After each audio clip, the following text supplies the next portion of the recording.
all of us that have lived in fear.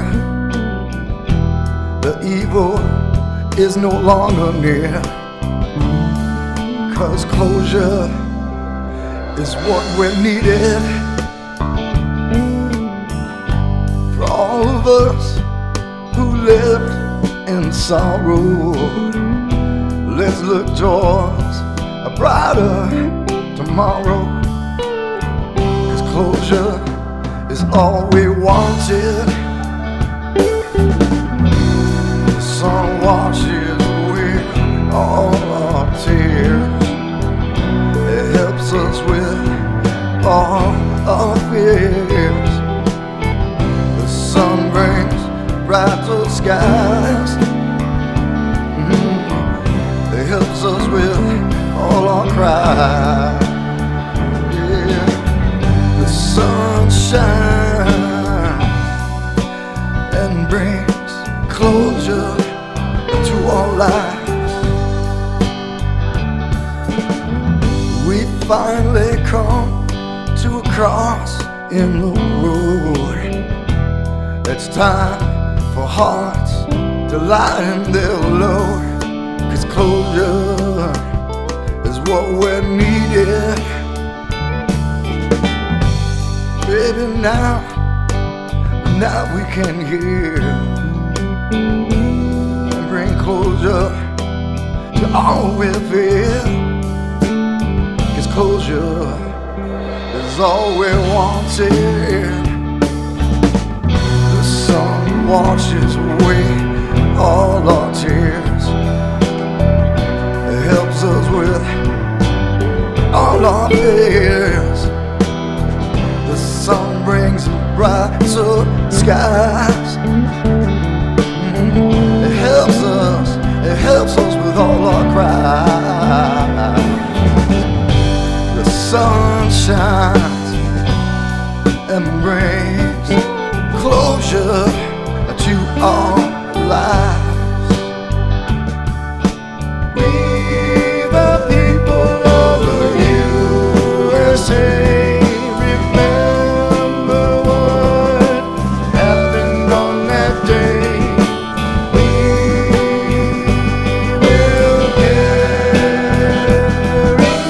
on.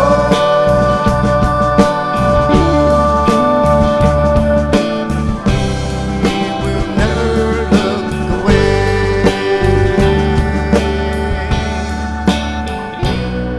The sun washes away The all sun our washes tears. away all our tears. Helps us It helps us with all all our our fears. fears. The sun brings The sun brings a brighter Brighter sky. helps us It helps us all our with goodbyes. all our goodbyes.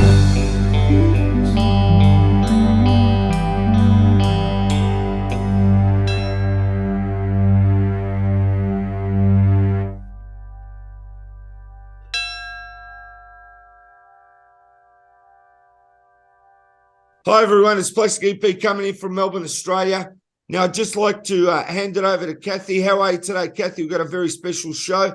Tell everyone about the show and do the introductions. Okay. Well, 9/11 was, of course, a very somber moment, and we're here to give tribute to all the fallen heroes and victims of 9/11 in New York City. And it's my pleasure. I'll introduce Chuck Tennin, first of all, of Big Fish Music. I mean, he actually was involved with a song having to do with 9/11. Then Mark Zareski, he also was involved with a song with James Ziegler, and he's the composer. We have attorney Shestokas, and he's a good friend of Reverend Steve Lee, who is also a special guest who was at Columbine and the 9/11 site. And James Ziegler, I'm here. he's the director, of Big Fish Music, and I'm also marketing for Big Fish Music. So thank you for all of us being here for this fantastic tribute. The reason we're recording it today is because we're inserting some really phenomenal photographs of the site from Reverend Steve Lee, as well as music, videos, and photographs. So thank you all. So we're going to start with friend of Reverend Steve, and that's attorney David Shestokas. Now, can you mention to me how you know Reverend Lee? I mean, Certainly, I'd be happy to do that, Cathy. And I've come to know Reverend Lee very, very well in the last year or so for any number of reasons, not the least of which is, unfortunately, although 9/11 did some things to bring the country together, the United States of America, there's things in the recent past that have done some things to kind of take us apart. And among those things is they've been this situation where people on one side or the other think that it's a good idea to actually attack the other people, as opposed to in fact understand that we're all Americans, and there was a time in fact we were all one world. People in Australia and France and everywhere were united in support of the United States for after that attack. But that doesn't seem how the world is these days, and hopefully what you're doing here and what Pastor Steve does around the country and around the world can overcome some of those issues. And one among those issues are attacks that they've made on President Trump and people that have been involved in election matters here in this country. And as a result of some of those things, I've come to know Pastor Steve very, very well, because whenever there's been a crisis in America, ever since Columbine in 1999, I believe. It's almost 30 some odd years, almost 30 years. Pastor Lee's been there. He's been there for the folks at Columbine in terms of even to the extent that he was assisting law enforcement and the forensic teams in collecting evidence, and then also counseling in his ministry services. And it's interesting to note that he's in a unique position to do that, because prior to entering the ministry, he was in fact a law enforcement officer. He'd been a deputy sheriff in Mendocino County, California. After that, he ultimately became a special agent for what was then called the Naval Investigative Services. Since then, it's become more famous as NCIS. But he was a special agent for them. Later on, he was a chaplain he was a federal chaplain for the Alcohol, Tobacco, and Firearms. And that was actually a position he was serving in when some of these issues arose. But so Columbine turned out to be the first thing where he was able to utilize his combination of law enforcement experience and ministry training and his call to serve God. But that's not the only one, because after Columbine, there was in fact 9/11. And after 9/11, he did work at Hurricane Katrina and Hurricane Irma, the Pulse nightclub shooting in Orlando, Florida, the more recently in Las Vegas. So his unique combination of those kinds of law enforcement plus ministry has put him in a position to be there to help people when these things arose. I'm going to let Reverend Lee tell you the rest of the story, but among those things that he came to serve as was as chaplain for the New York Police Department in the aftermath of 9/11. And with that, I think it's probably a good idea to let Reverend Lee start to explain what his role was in the aftermath of 9/11. Well, as Dave mentioned, I prior law enforcement, and then went into the ministry from being a federal special agent. I was at seminary from 1988 to 92, been in the ministry ever since. And as part of that, for most of that time, I've also served as a law enforcement chaplain in addition to pastoring churches. And I've been very, very busy over the years. I've actually kind of lost track of how many different disasters, crises, shootings, earthquakes, even a tsunami I've been to. But 9/11, of course, is 2001, September 11th. And at the time, I was living with my family out in San Jose, California. So I was on the opposite side of the country. And of course, 9/11 happened on a Tuesday morning. And early that morning, I got a call from my son who was in Florida. And it was a little bit later for him. And I was just getting up and getting my coffee. And he said, "Dad, turn on the news." And I flipped on the news just in time to see an airliner go into one of the Twin Towers. And to this day, I don't know if it was a replay or the actual second airliner or what it was. but obviously very shocking. And I knew at that time, because of my connection as a federal chaplain, that I would need to be involved. And plus the ministry that I do, or was doing at the time, it's chaplaincy ministry and it's crisis response. So of course, they shut down the airlines on that Tuesday morning, and it was, if you remember, it was all quiet in the skies. And so I started out heading up to San Francisco International Airport to work with the United Airlines Flight 93 crisis team, and worked with them for 2 or 3 days. And then on Friday morning, thanks to the airline, they put me on one of their first flights out to Newark. If I may, Steve, for a moment, he mentioned Flight 93, just for the folks that are not necessarily up to date on all that. Flight 93 was, in fact, the plane that went down in Shanksville, Pennsylvania. That's And correct. it was due to go into San Francisco. Yeah, it was. So there was people there that he worked with right immediately in the aftermath. He was working with people in San Francisco. Yeah, so there, and it was a very eerie thing, because the airport, of course, was mostly empty, but there were some families there. It was rough. I remember going to the one of the little stores there and picking up a teddy bear. One of the things I have done in the past is I'll bring teddy bears for any kids that I happen to minister to, and that always helps. So I actually gave that away before I even left San Francisco. I was at the gate, and there was a couple there with a little child, and she was going to head on out and look for her brother out in New York, and he was in one of the towers. So yeah, and then it was on the flight, and on the way out, I had my identification around my neck.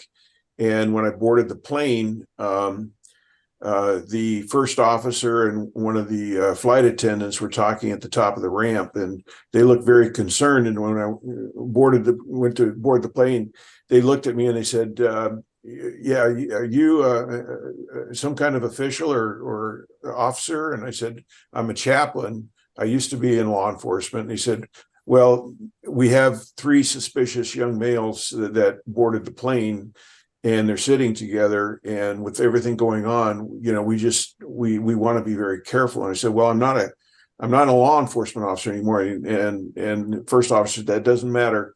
I would appreciate it if you'd sit behind him on the flight out to Newark." And so I spent a cross country flight sitting behind these young men, and first officer, he told me, he said, "Don't let him get past the gray curtain there in the first class." He says, "You can't do that." So, and it was okay. There was no incident. It was calm, but that was the start. And then flying into Newark, going in that evening, and I could see lower Manhattan and the lights and the smoke and all of that going on, and then I spent almost a month out there. Yes, Chuck Tennin, okay. Big Fish Music. Okay. Now have you got artwork to show us, and can you explain Yes. what you did when you went to 9/11 Yes. after the tragedy? Well, Jim and I went to the 9/11 memorial, and before the museum was built, and we met with them. We did a project for them. We donated about $20,000, and this was one of the packaging. If you can see, the firemen are on one side and the policemen are on the other side. And I did the silhouette of the buildings with the flags up there. And if you look in the center, was the only survivor of the 9/11. That was a pear tree. And then on the back of it, we built this, we designed this.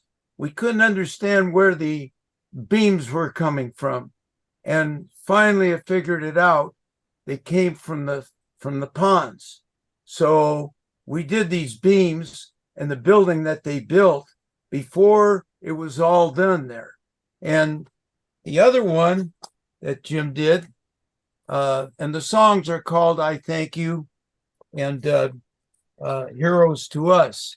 And the whole project was dedicated to the victims, the survivors, the rescuers, the heroes, and in memory of all those that died from that tragic event. Jim and I also had the fortunate experience to go to the museum in Albany, that they were holding a lot of the debris before the museum was built. And I got to touch the first plane that hit the first tower.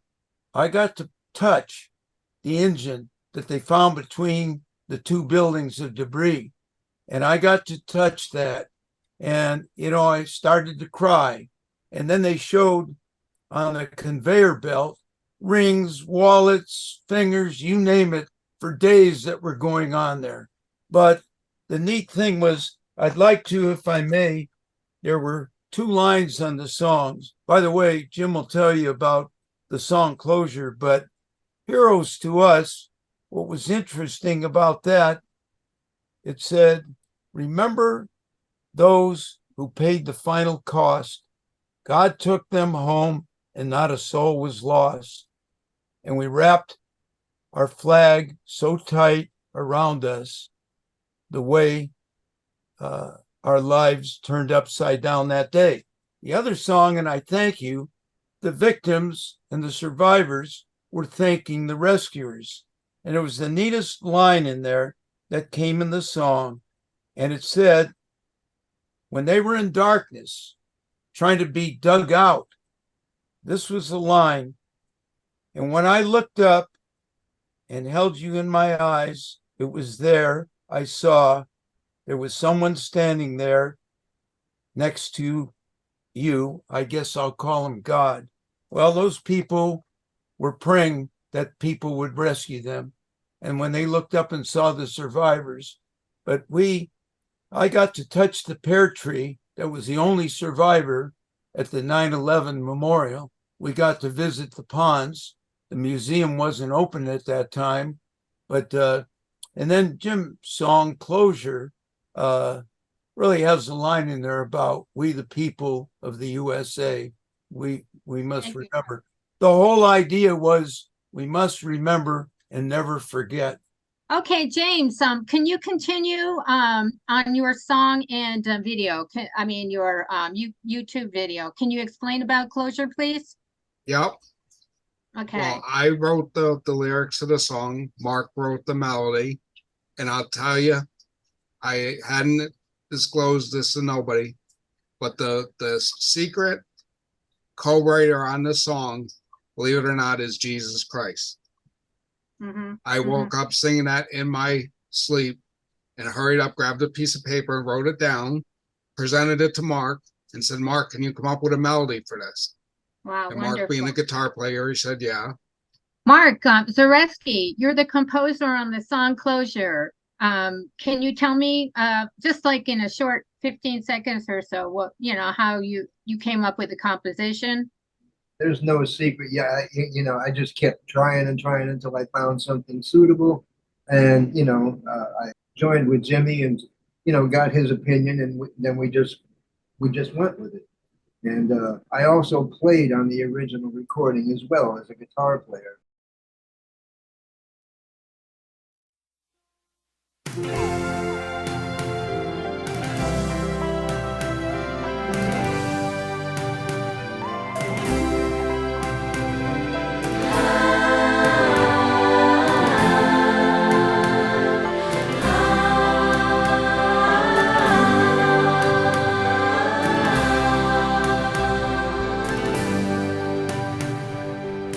I still remember that dark September when the towers crumbled down. Sisters and brothers stood with each other, shedding tears on hollow ground. Who'd have known that ordinary day, the face of terror would strike the USA? So we held our children right around us the day the world came crashing down. Heroes will never be forgotten,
I thank you for your kindness. I thank you, one and all. Your sacrifice reminds us it all comes down to love. Stone out of luck that day, couldn't help but cry on out. All I know was swept away, so my heart just prayed out loud. And there I stood alone, naked for the world to see me.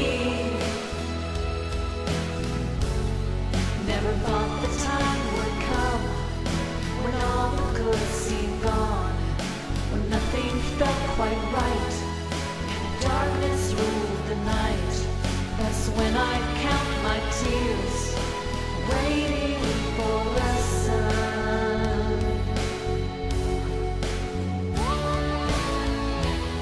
So I thank you for your kindness. I thank you, one and all, for reaching out to find us.